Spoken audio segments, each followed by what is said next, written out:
Hi teacher and classmates. I'm going to be giving my speech on starting a small farm operation. And with that small farm operation, there's 5 main key points that you're going to want to take into consideration when opening a small farm operation. And it goes all the way down the line from what kind of farm operation do you want to have, what kind of land are you going to need to go with that farm, what kind of buildings and structures, what kind of equipment are you going to need, and what kind of plan do you have in place in order to make this a successful business?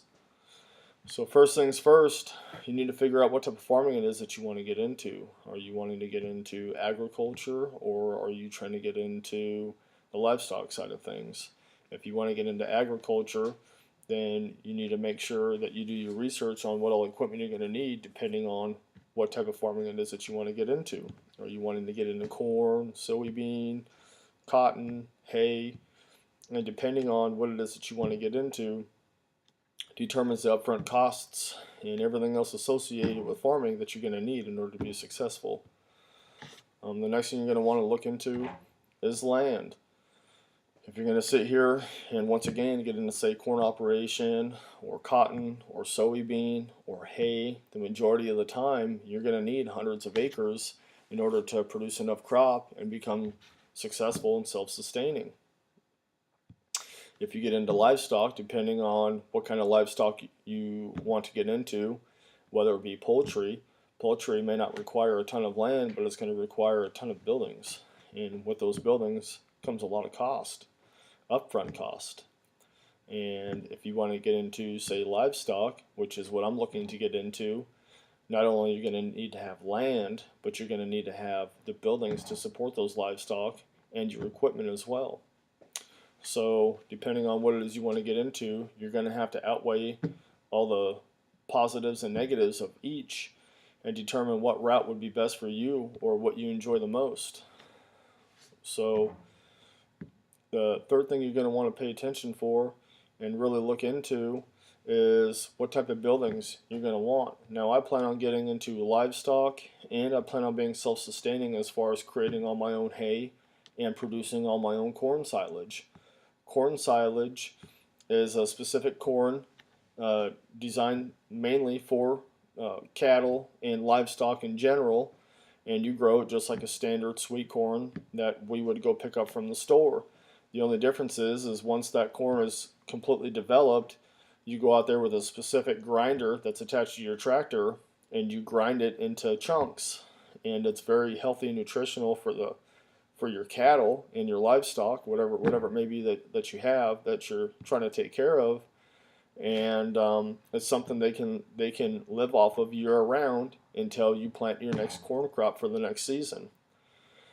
So with me getting into creating my own feed and managing all my own livestock, I have to make sure I have the land and the buildings and all the structures and everything I'm going to need in place in order to make all of that happen, which is going to require a lot of land.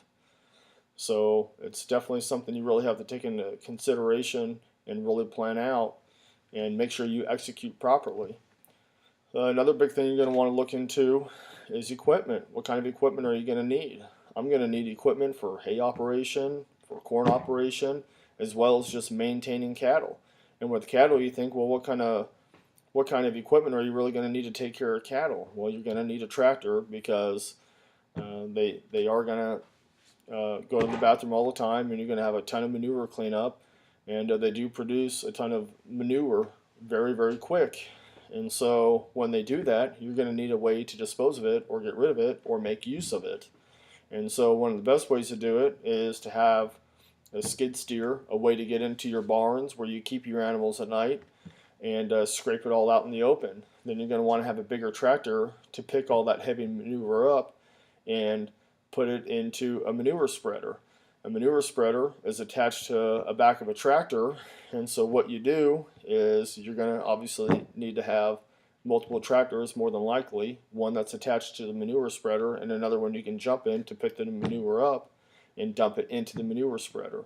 Once you do that and you clean up all your manure out of your buildings, then you make use of it and you use it as fertilizer out in your fields. So if you're going to sit here and use it as a fertilizer for your fields, then you're going to need to have your fields split up into different areas as to what you plan on keeping your cattle in at the time. So just things you're going to want to look out for. The next big thing you're ultimately going to want to look out for is, what kind of plan do you have? What kind of plan do you have implemented? How do you plan on doing this?